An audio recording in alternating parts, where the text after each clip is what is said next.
मागील भांडणाचा राग मनात धरून सोलापुरात तरुणाचा खून। मागील भांडणाचा राग मनात धरून 28 डिसेंबर रोजी रात्री 10:30 वाजेच्या सुमारास शेळगी इथं राहणाऱ्या एका 20 वर्षीय तरुणाचा कपाळावर, डोक्यात, डोळ्यावर लोखंडी स्टीलच्या स्टँडनं वार करून खून करण्यात आल्याची घटना उघडकीस आली आहे। युवराज प्रभुलिंग स्वामी वयवर्ष 20 राहणार शिवगंगा नगर शेळगी असं त्या तरुणाचं नाव आहे। या घटनेची हकीकत अशी की येथील शिवगंगा नगर इथं राहणाऱ्या युवराज प्रभुलिंग स्वामी व संशयित आरोपी विजय उर्फ सोनू बनसोडे आणि सुजल मरबे दोघे राहणार दहिटणे यांच्यात मैत्री होती। युवराज स्वामी हा रिक्षा चालक असल्याचं समजतंय। त्यांच्यात यापूर्वी भांडण झालं होतं।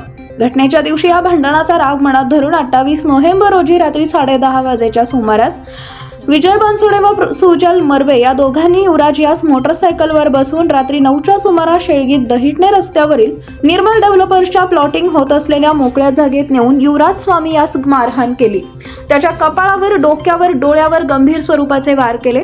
ही घटना जोडभावी पेठ पोलीस ठाण्याचे वरिष्ठ पोलीस निरीक्षक, सहाय्यक पोलीस निरीक्षक यांना कळताच संपूर्ण पोलीस पथक त्या ठिकाणी पोहोचले। गंभीर बेशुद्ध अवस्थेत त्या तरुणास उपचाराकरता शासकीय रुग्णालयात दाखल केलं होतं, परंतु उपचारापूर्वीच त्याचा मृत्यू झाल्याचं डॉक्टरांनी सांगितलं।